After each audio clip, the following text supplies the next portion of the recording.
thank you for that distinguished sounding introduction. It's a long list of things. Thank you for reading them all. It's true. We're doing a book with Princeton Architectural Press called Expanded Practice. It is a monograph book, and we feel it's a little bit premature. But we're doing it nonetheless, and actually doing the book sort of got us thinking about the work, and it's not a bad idea to sort of do a book in order to sort of figure out what it is that you're doing. So it sort of unleashed a kind of sort of soul searching in terms of what is the kind of work that we do and what does that mean for architecture. Oftentimes we're cast as lighting designers or interaction designers or furniture designers or clothing designers. But we are trained as architects, and we tend to sort of migrate across these kind of disciplinary borders fairly fluidly, we think fairly productively. And so doing the book is a great way to kind of try to make sense of it all. And it's not something that sort of was by design. It kind of emerged from opportunities, from possibilities, and some unsolicited projects that we sort of pursued on our own as a kind of research stream. So we're going to show you some of these things and hopefully make sense of some of the diversity of work that we're doing. The term expanded practice evokes a kind of Rosen-Krauss understanding of disciplines, and I think it's something that we're sort of thinking about a fair amount, particularly well, we talk about discourse and disciplinarity, but now given the economy, we talk about survival. And somehow positioning yourself and your work and the kind of work that you do, maybe diversity is a good thing. Maybe you can sort of survive longer if you're somehow expanded or multidisciplinary. So we're going to show you a few of the kind of themes that cut through the work. They have funny names like envelopes and formats. But let me just start. So we like to show this because this is our publicity shot. This is our office, and it looks very clean. It's daytime. Everybody's working. The office is clean. This is kind of what it looks like. Usually it's nighttime. It's a huge mess. Nobody's. Well, the same people are there. Anyways. We treat the studio as a kind of a shop, as it looks kind of like upstairs actually. We like that. It's messy, there's fabric, there's sewing machines, there's wood, there's saws, there's all kinds of stuff, there's some computers. But we do treat the office as a kind of place to do studio-like investigations with material, with computers, and we'll show you some of that sort of productive exchange. Yeah. So when we were asked to do this monograph, the first thing we did was we took an index of our projects, and we basically cataloged them in every possible format. So we looked at by type or by theme, etc. And then we found that it was actually most interesting to organize them by, let's say, thematics that actually tested an idea across different scales. So to break up the typology of clothing versus book versus building. One of the first projects I'm going to show is in the series that looked specifically at surface, which then became later envelopes. But I like to show this Rudofsky slide, which shows a Japanese garment on the left and a Western garment on the right, and the difference between them, where one deals with the idea of the body and form through a kind of emphasis or bias towards material production. So based on the width of the cloth, things like curvature and size are taken up by the fold or wrapping or layering, and the right privileging the body, and then you see the kind of residual pieces of material that are kind of considered the leftover. So this kind of instigated a project called the Mobius dress, which basically looked at a literal Mobius strip, which is a topology with 1.5 twists. And it looked at actually the unraveling of the Mobius strip, because what's very interesting about this compact manifold is if you follow it along its kind of perimeter, it actually has a splitting function where it creates a longer loop which has 1.5 twists, and then another loop which intersects it. So the Mobius dress was essentially the idea of how you could wear this inside-outside surface, and it would essentially be structured by the body, and as it unraveled along this very, very super long zipper, it actually kind of transformed in terms of its form in relationship to the body itself. So it's a dress worn to be unworn, essentially. But the studies for the Mobius dress looked at basically a loop with a half twist, a loop with 1.5, and then a double loop. And then again, the operation was through the zipper. And then in terms of the material, thought it was important that it have no warp and no weft, so it's made actually out of industrial recycled felt.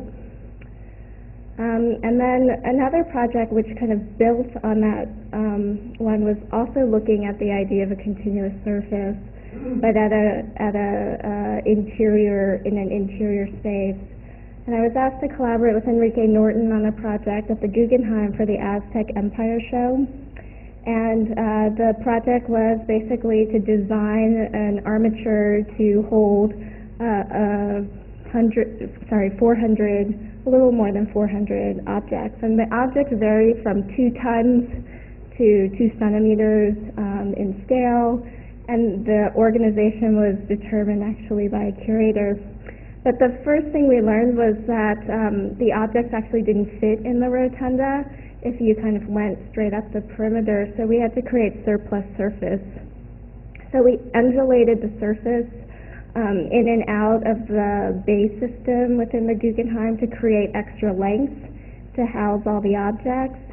And because there was such a massive quantity, we thought it would be useful to think about one surface that would accommodate all the objects, but through very localized rules. So basically each object is tagged from the beginning with where it's being lent from, and the institution which lends the object determines whether it needs to be behind glass, can be out, needs to be thermally controlled, etc. So all those criteria were understood, as well as kind of the scale of these objects. Some of them weighed so much you actually had to distribute load, etc. So what we did was we just made a basic tool which allowed us to put all the objects in the space and then assign them the kind of parameters that were specific to the object. And then as a design tool, we could organize these as the curator wanted them.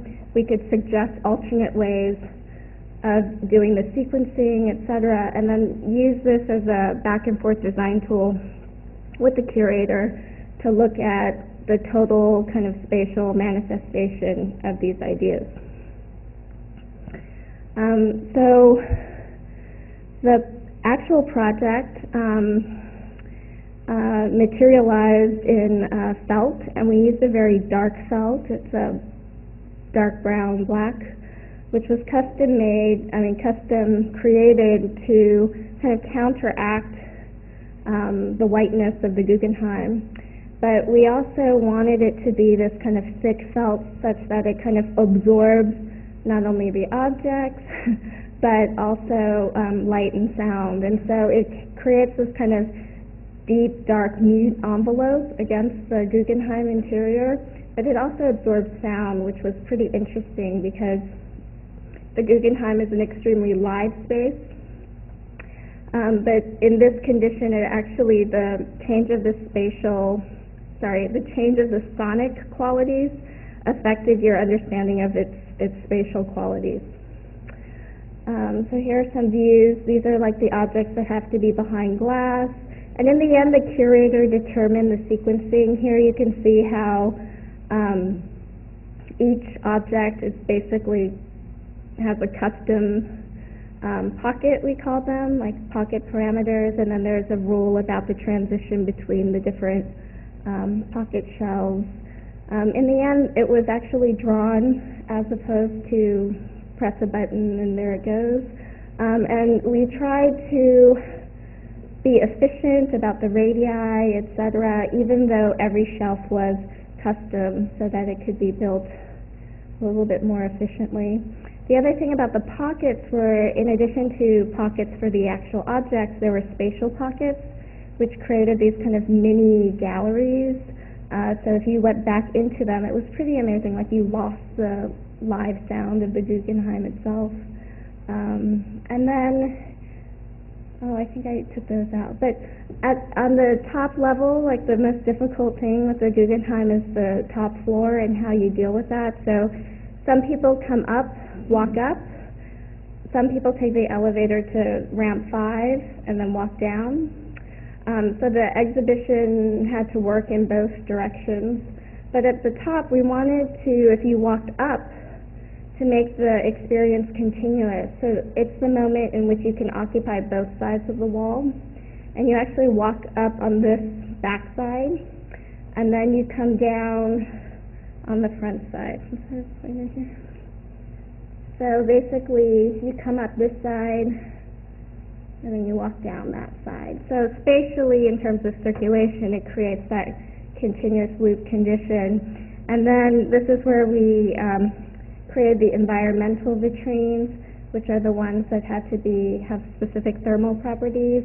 And we actually use that condition where you have to go up right against the edge of the felt to see these precious objects.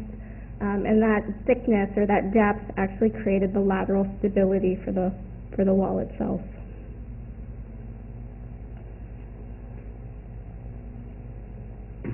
Okay, so a couple years ago we were asked to participate in the PS1 Young Architects competition, and I'm sure you're familiar with this. It seems to be a kind of testing ground for young architects where they kind of throw themselves at this site, and some of the most memorable ones have been done by Shop and Hernan Diaz-Alonso and architects, people that we admire. We were thrilled to compete. PS1 is a museum in Queens for contemporary art. They have a large courtyard, and that's the site. And every year they fill it with some sort of scaffold, kind of architectural scaffold for activities such as that. So when we took on this task, we decided not to try to make an object. Typically, these sort of advanced architectural artifacts take on a kind of sculptural quality, and we wanted to refuse the kind of sculptural. So we thought about a kind of field or a fill or some sort of casting. We plotted some data points, and then we used those data points to create a kind of three-dimensional Voronoi kind of cellular aggregate, which we abstracted into a series of vertices and then stylized them to create this form. This form takes its geometry from the courtyard, so it's actually not an object. It's an immersive environment, and we really wanted to create something that could enable different behaviors. Like there's room for sitting and sunbathing, and there's always some sort of water element. There's dancing. So this is the kind of jungle-like space. It's sort of emphatically not an object, and it's diffuse. And we said it's 100% open, although it's also 100% full. So it has the kind of quality of a foam. And we were looking at kind of structures that had these properties, like soap bubbles and so on, and the kind of, not in terms of image or geometry, but the kind of economy of material that goes into a soap bubble, the way it kind of nests and presses against other soap bubbles. So that was kind of an ambition for this, to create this sort of foamy, bubbly interior environment that, the rules are it has to provide shading and seating, so we thought we met those requirements. It also has to provoke kind of euphoric funness. So we were working hard at that with architecture. So we showed them this, and we thought, surely we would win. But no, sadly we didn't. But it was a 2-month research project for us, and this was a kind of encounter for us with the kind of material exploration. We started with paper models and bending paper and seeing what kind of radiuses we could make, nesting them together. We looked at seating elements that seemed to be about a kind of lounging space, and what kind of geometries could we take from the body that would promote a kind of languid lounging. We worked back and forth between paper models and the computer. Here, Mijin's sort of unrolling a rhino model. But we learned a lot about this because in paper it's very easy to create compound curvatures. In the computer we found some of those shapes didn't come so naturally. So using scripting, using material in a kind of productive exchange was a kind of breakthrough for us in this project. This is polypropylene. It's a plastic we discovered that's recycled, heat moldable. Here we are sort of molding it in the oven, forming it around these wooden molds, clamping it in place, and producing the kind of cell. So something that began with paper, went through rhino in a kind of unfolding process, but ultimately ended up back in a kind of material reality, trying to prove how the material could be molded and create this kind of loungescape was the interesting thing for this project. And when we were devastated by not having won this one, but we continued to make these things, and so we tried different geometries and different kinds of inhabitations. We call these loop chairs. They're similar to the Mobius dress and the Guggenheim. I mean, they're concerned with a kind of continuity of surface, a kind of material surface, but also with a very spatial quality. We're not furniture designers, we're architects, so I think even as the Mobius dress refuses kind of interior and exterior, I think these things produce both the chair and the kind of interior in a very banal sort of definition of architecture.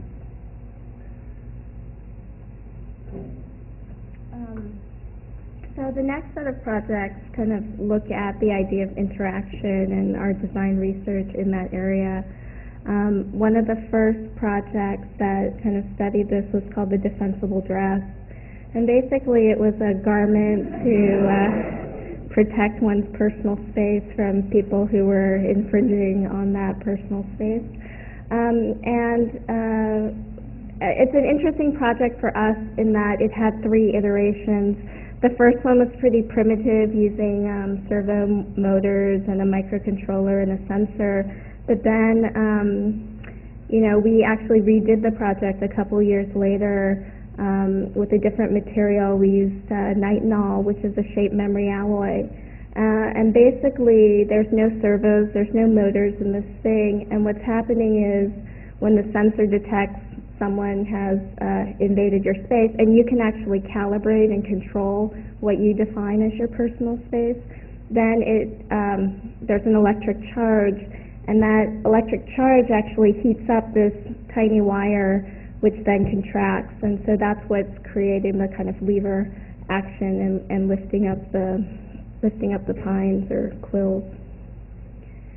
And that project actually, the research in that project led to a project called White Noise, White Light, which we were very fortunate to win. It was an invited international design competition. I don't know why we were invited, but we proposed a field, essentially, very, very simple and straightforward, that would kind of respond to the body as it moved through it.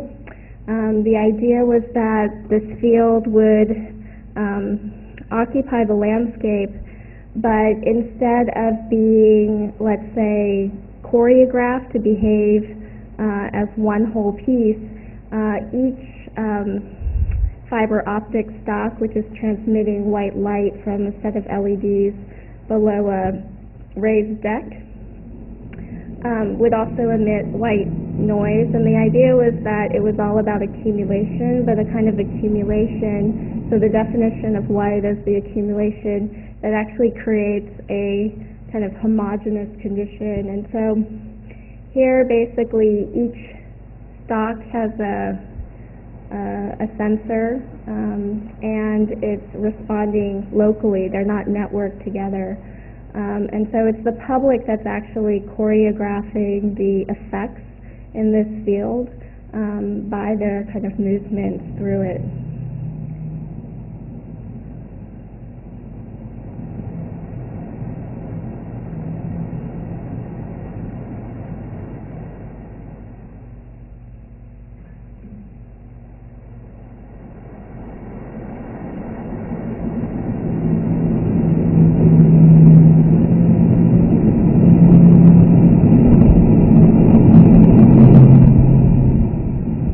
These were totally staged. I mean, we were wandering through this thing like in a perfectly choreographed way.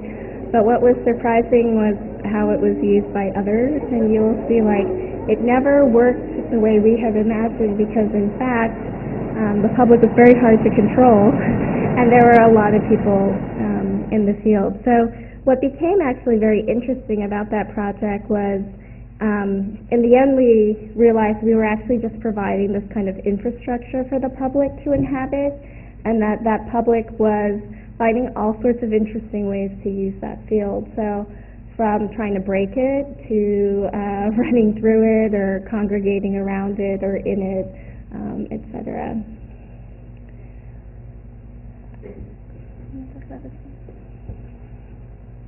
Somehow we got into this sort of niche of electronics and interaction, and someone who had seen the project in Athens asked us to do a permanent installation in Washington, D.C. So here's the White House, here's Vermont Avenue, and the site was this kind of empty piece of sidewalk in front of an office building, and the office building looked kind of like this, and he said, can you do something here? And we said, sure, of course. So we went back and we were thinking, like, what would make this sort of empty piece of sidewalk into a sort of dynamic public space? And some of the lessons that we learned from Athens were that all you have to do is provide a kind of minor form of intelligence in the material that could react to unexpected behaviors, and they could provoke all kinds of new behaviors. So we proposed two things. One is this what we call the sound grove.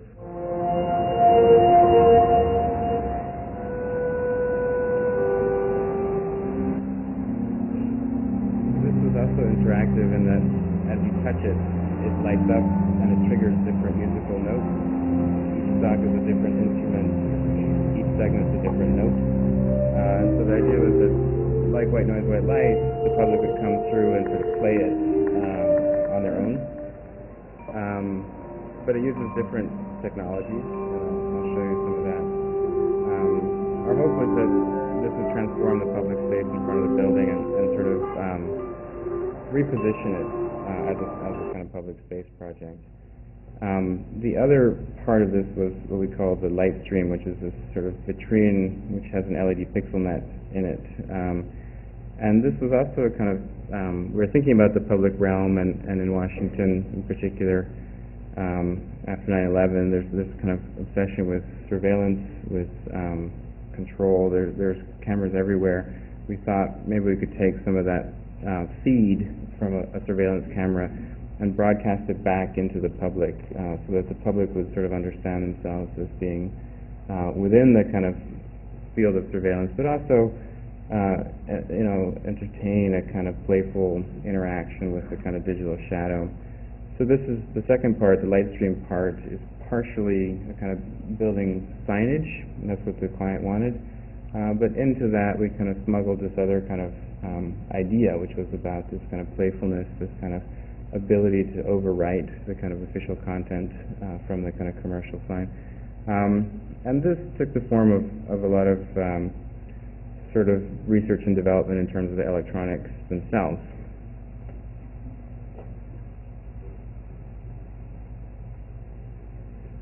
Okay, so we had this idea, we pitched it, we didn't know quite how to do it, but we were confident that we could figure it out. And we said a pixel net, surely there's one out there, but there wasn't, and so we had to sort of try to figure out how to make one. And so this is a little piece of sort of custom electronics. It's an extruded aluminum piece which has two LEDs on it. There's a flexible circuit board on it, and this little white piece of plastic clamps the wire, and so the wire both holds it up structurally, it sends power to it, and also addresses it. So with these 4 cables we can actually create one strand that's fully addressable as a LED screen, essentially. So we did a lot of R&D. This is Will Pickering in Brooklyn, sort of testing out these strands. We custom fabricated all this stuff, about 8,000 pixels, and they are sort of here suspended. The thing about it is you can see right through it, and so there's plenty of LED products that you can put on an opaque surface, but if you want to do a kind of transparent surface so that you can interact with someone through the screen, you kind of have to make your own. So that's what we did. This one's out of sequence. You know, the other thing about what we call low res, which is the LED pixel net, was that Color Kinetics actually produces something like that, but it was like a Christmas light, and it was our desire to not use a product but get it to be exactly right that forced us down this path of creating our own kind of LED double-sided pixels. That was the conundrum. We couldn't find anyone that produced a double-sided pixel.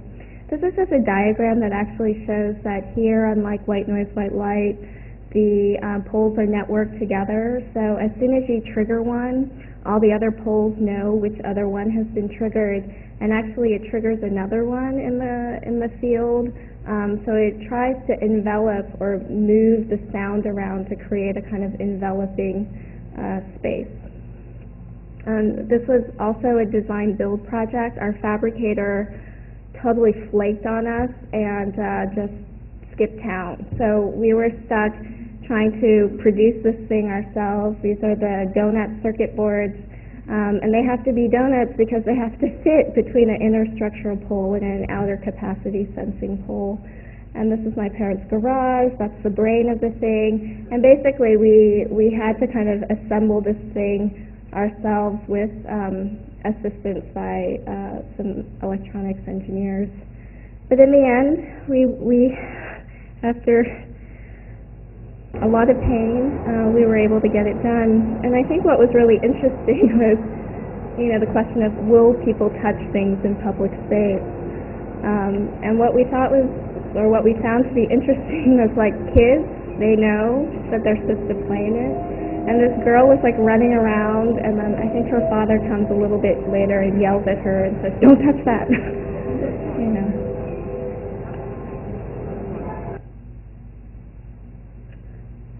Is that Heather? I can talk about Heather. So we were also asked, so our projects range in scale clearly, but also in budget. So we were asked if there was anything we could do for $4,000. And it was asked to us by the New Orleans AIA after Katrina, and so we said, sure, there's something we can do for $4,000. And it was part of this festival called the Décor Festival, where they wanted to bring the public back to the French Quarter. And so they asked different artists and architects to produce temporary installations for like between 10 and 20 days to activate these private courtyard spaces, which were turned over into public space by the private owners. So we decided we wanted to do something off-grid. If we were going to build something in New Orleans, we wanted to make a kind of comment about being off-grid.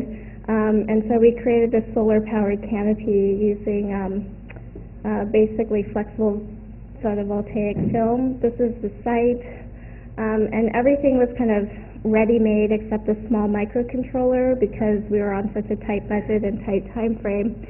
So it basically is a flexible photovoltaic film, a microcontroller, LED rope light, and some rechargeable batteries. That's the controller, which actually is pretty intelligent in that it allows the PV to be acting as a sensor. So when the PV is no longer absorbing energy, then it informs the microcontroller knows, and therefore turns the lights on. Because we didn't know what site we were going to get, we looked at kind of just some way of tiling something. So we looked at a pentagonal tiling system, which seemed very efficient. But then we also looked at the kind of solar angles, which require the kind of bias to that pentagonal tile.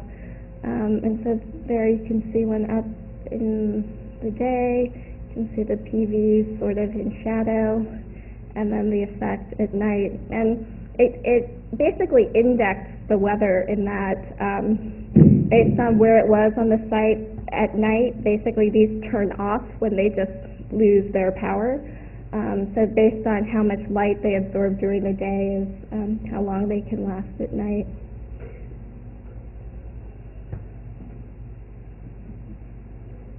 Okay. This is one of the kind of questionable chapters in the book. It's called Natures, and we really had no other ideas for what to do with certain projects, so we call them Natures. And architecture, nature. Architecture produces a kind of habit, domesticating sort of behaviors. It's something that we're kind of interested in. We had a number of projects that dealt with domestic environments, dealt with sort of conventional understandings of the urban and the natural. This one was a collaborative project that was done probably for $10,000. It was by 10 architects. We worked with 10 other architects on this.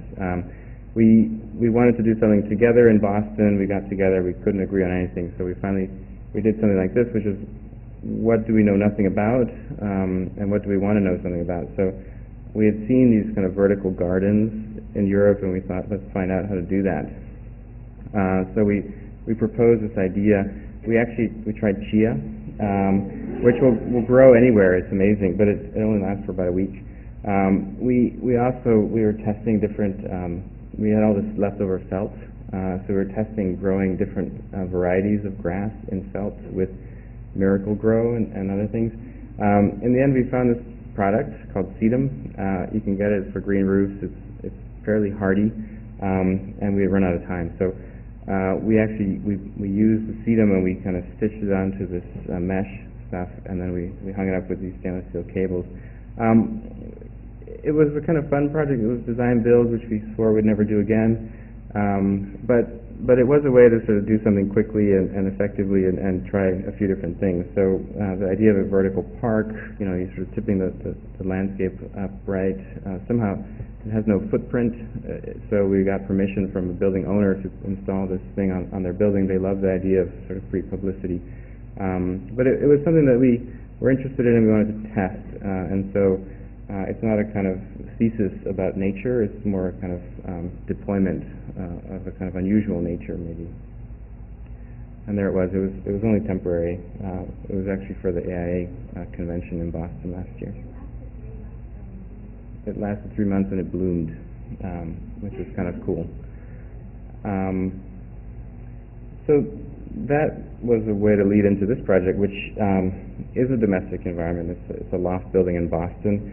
It's on the top floor, and the idea was to sort of bring the sky into the loft. So you're on the top floor, maybe you can pull down a piece of the sky. And this was something, it was for a couple, they had kids, they wanted to live in the city, they wanted to raise their kids in the city. They had incredible pressures from their peers about raising their kids in the suburbs, but they were from New York and they were committed to the city. So they asked us to design their loft, and you can see the plan here. It was a symmetrical, there were 2 apartments that they put together and the core's in the middle, so we said, why don't we add some of these light courts. So we carved a big hole in here, removed about 100 square feet, and introduced a courtyard.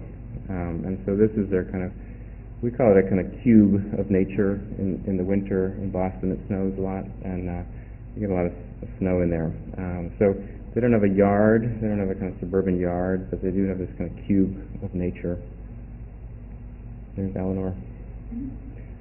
And that's their bedroom has this kind of, we call it a light fixture, but it's really the bathtub under a skylight, sort of transforming a kind of domestic piece of plumbing into a kind of spatial effect machine.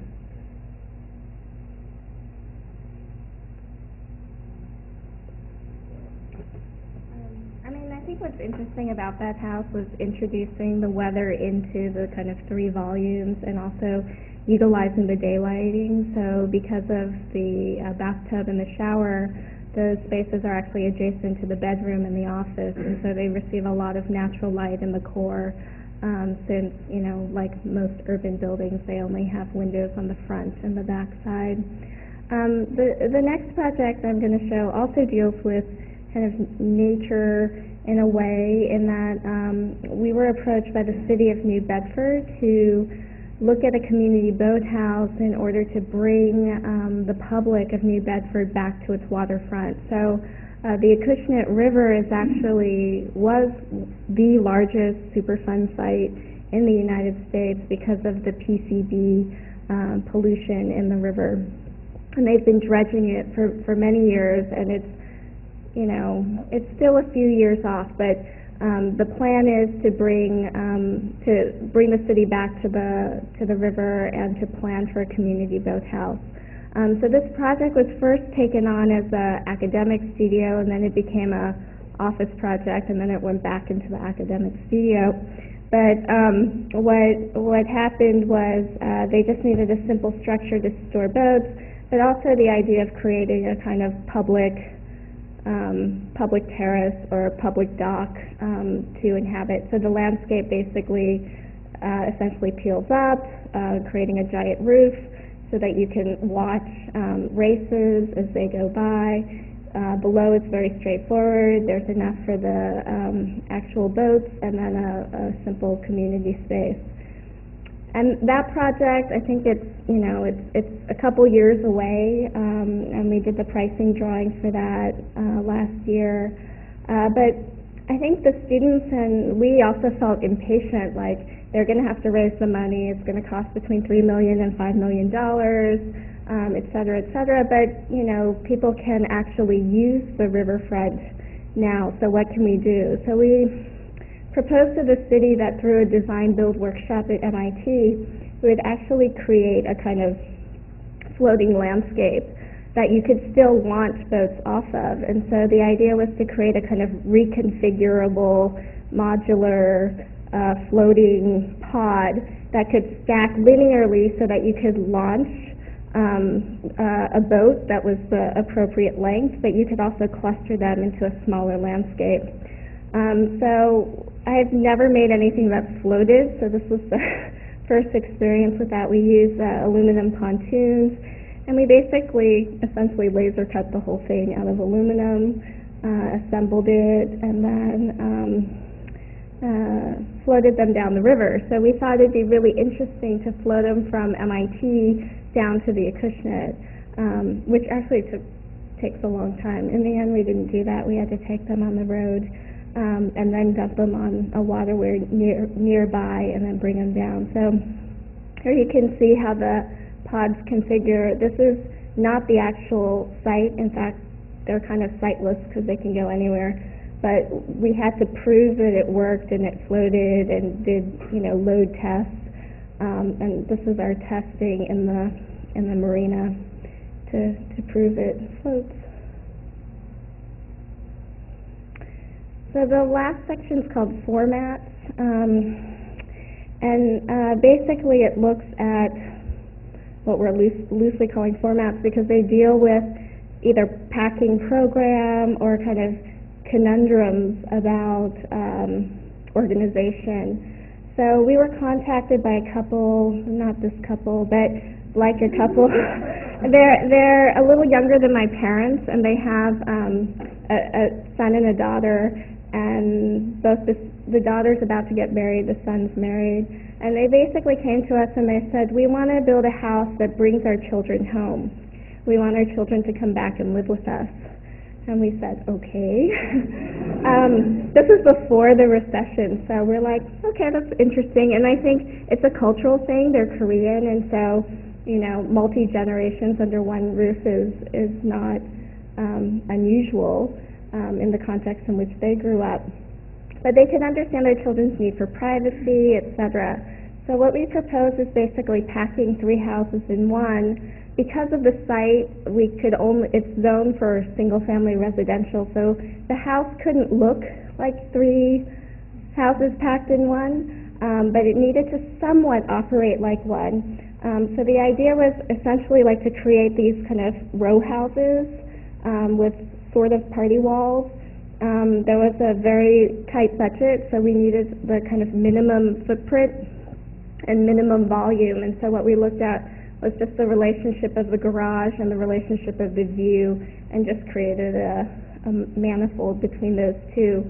So the idea is there's a garage for each one of the family members, so the son, the daughter, the parents, that you would actually come in through the garage, and everyone would go through their own kind of corridor and then into the kind of public spaces of the house.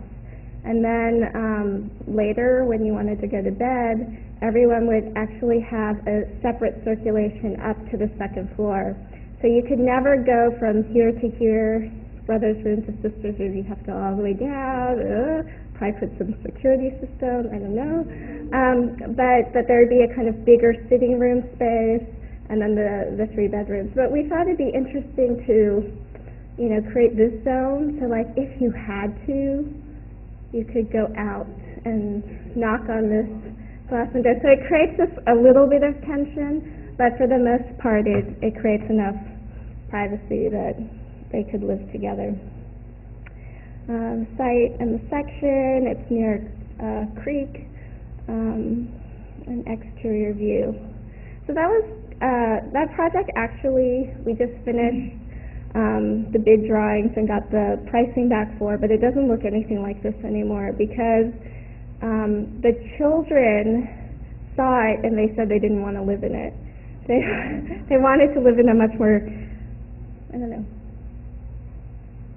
boxy, modern house. So, and that has some interesting things in it too, but we're not going to show it. So this research theme is format, and one way to think about format is typology, like the single-family house or the row house. This is another way to think about format, and this is a project we're doing in China, where they asked for something we'd never heard of, which is a kind of a VIP entertainment complex or something.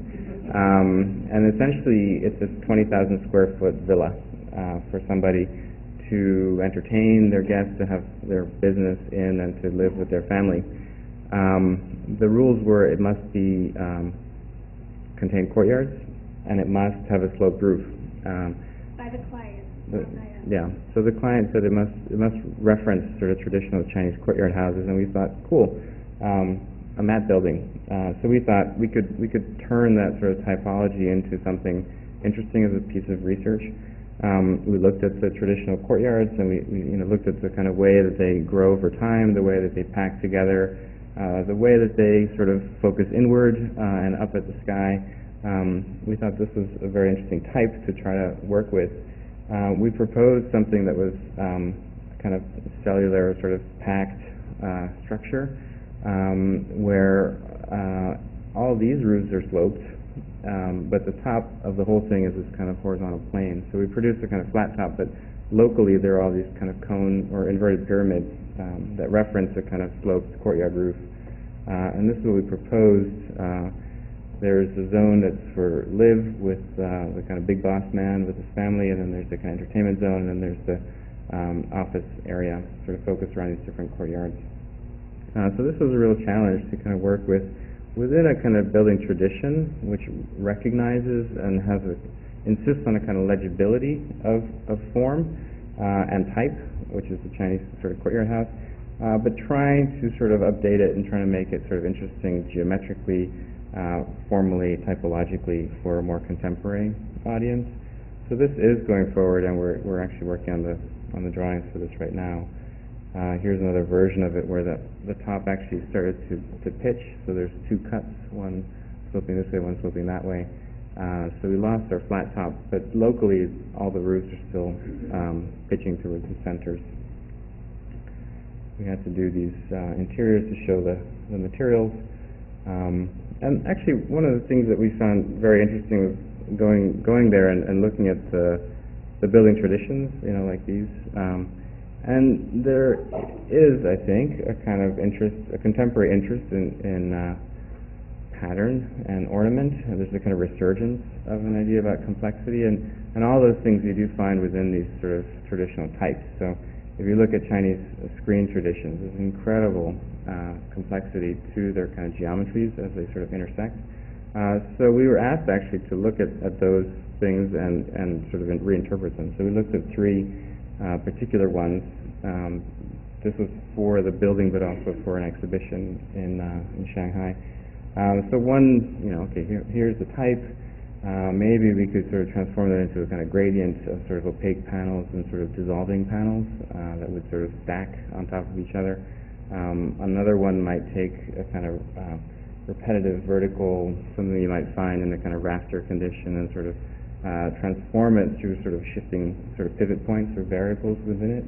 And the third was sort of taking these incredible sort of geometrical sort of overlaps and sort of spatializing them into these kind of nested figures. And these are all things that would have to be built in China, sort of without CNC mills, but with a lot of labor. Okay, so this is the last project we're going to show, and it's also a publication project, and actually maybe Eric, we can just do this one together. So we were asked to be on an advisory council 2 years ago to study 3 parcels along the Big Dig. They're parcels like 19, 20, and 22 or something. Can I just say, we live in Boston, and in Boston there was this incredible highway that sort of carved through the city.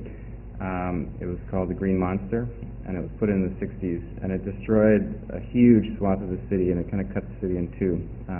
It is a kind of American story, the kind of American city of the 1960s being sort of cleft by the highway.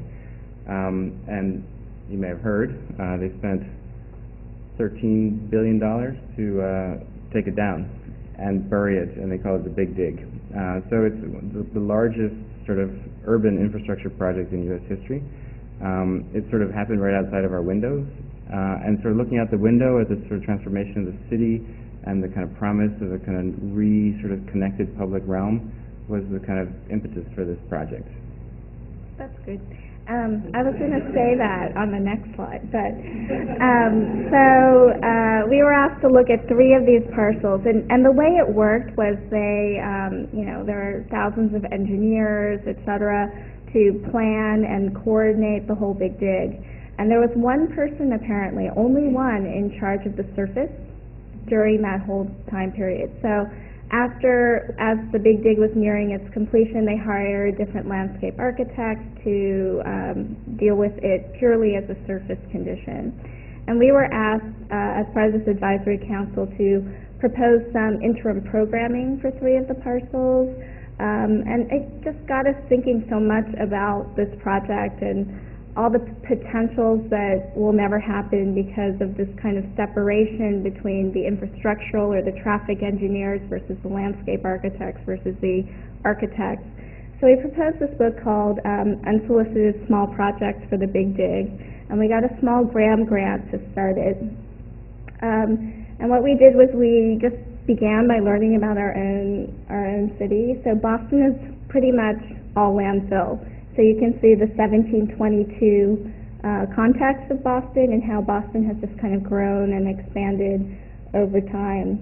And then these are kind of images. The left is actually of the Green Monster when it cut through Boston. The right is of the Big Dig, or essentially what needs to happen in terms of rerouting all the traffic so that it can then go under the city.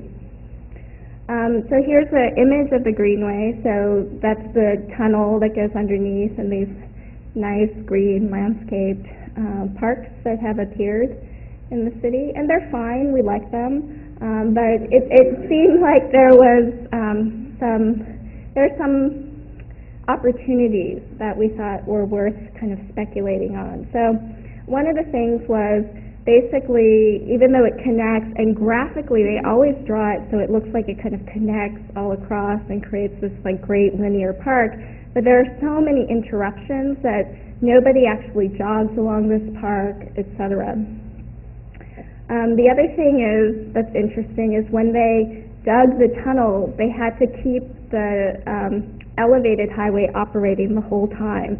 So basically they're digging under an operational highway, and so they had to create these giant slurry walls that actually could carry the load of the elevated above.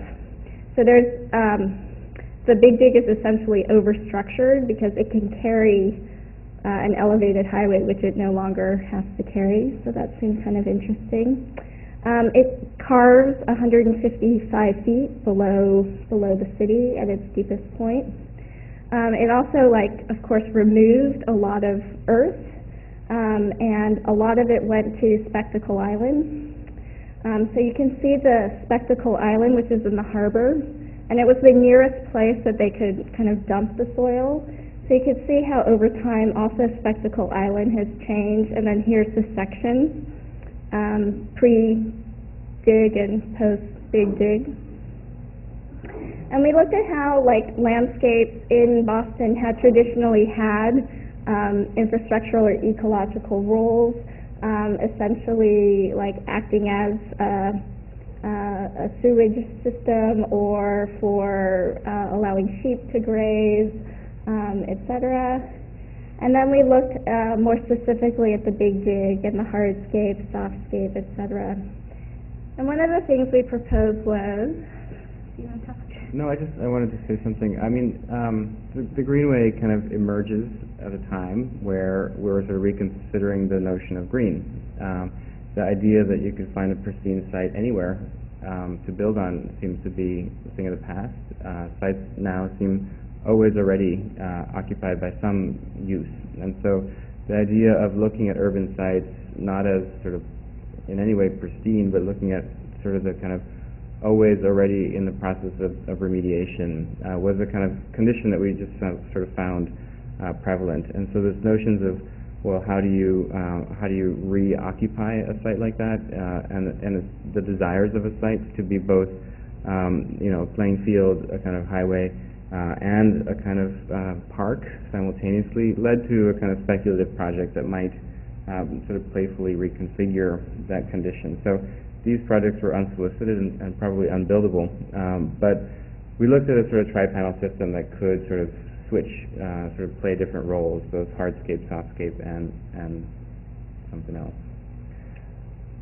We also looked at some of the kind of the debris, the park system or the tunnel system as this kind of infrastructure in the city. We kind of repress the kind of infrastructure within the city, but it sort of erupts in these ventilation shafts, which are decorated with architectural motifs and protected with jersey barriers. And somehow that seemed like it was sort of begging for some sort of architectural or some sort of transformation. I mean, the amazing things about these exhaust towers is, this is actually one of the smaller ones. There's one that's actually encased in the Intercontinental Hotel. So the Intercontinental Hotel looks like it has two glass towers. One of those towers is actually a ventilation exhaust shaft for the Big Dig. So everything is kind of being hidden, and we thought, we understand the need to actually deal with the kind of mechanical issues of the tunnel, so why not utilize that or harness that in some way? So we proposed maybe we could use it actually for energy, and there could be these kind of piezoelectric things that through their kind of micro vibrations would collect energy as the airflow kind of moves up and through the shaft. The other thing is we indexed all the technology involved in the Big Dig, which is pretty amazing. So they put in these loop detectors, so as the car drives by, it can track your speed, of course. There's a ton of surveillance equipment underneath, etc. But then the landscape part is totally, benign. Banal and benign. So we thought you know what we need for the joggers? We need the joggers easy pass, where they can put an RFID tag on their tennis shoes, and as they run, it'll change all the don't walk signs to walk signs. So then the cars then have to have a kind of reverse experience of the Greenway, and the Greenway becomes more privileged to the pedestrians. And then also tied in with the RFID tags on the shoes There would also be these moving trees, which would also make sure that you never actually see the cars as these jog, the trees would move with you. Some details to work out here. Yeah. The other thing we looked at was the furniture. So the book basically catalogs everything that we think deals with public space. And these are all the benches that are along the greenway. I don't know who designed these benches. But we said, like, you know, this is kind of a problem that all these benches look this way. What if there were other kinds of ways of inhabiting or sitting or lounging in the green space, from giant public multi-person seesaws, but also dealing with like the issue of the soapbox and maybe these things to create stages and flip over to create chairs, etc., to kind of occupy this public space in a different way. Okay, so that's the last project, and I think, you know, just thinking about practice today, how do you sort of position yourself vis-a-vis architecture, landscape, art? You know, the last project we showed is a kind of speculative project that, you know, there's no clients, nobody called us and said, could you do this? It was something that sort of emerged out of a kind of curiosity, a kind of dissatisfaction with the built environment, and we sort of launched into this kind of research project, which was kind of fun and funded by some grant money. But I think the thing that I think is important to point out about some of this work is that a lot of it is sort of self-motivated. Sometimes, you know, there's a kind of a curious technology that we don't know too much about, but we sort of want to sort of figure it out, and so we'll embark on these projects. I said we're architects, but we sort of emphatically cross disciplinary boundaries whenever possible. And I think, you know, book design or landscape, you know, we played the different roles. And so I think the thing to say, particularly in this place, is, you know, the kind of disciplinarity is something that could be productively challenged or expanded or evolved. Okay, that's it. Thank you.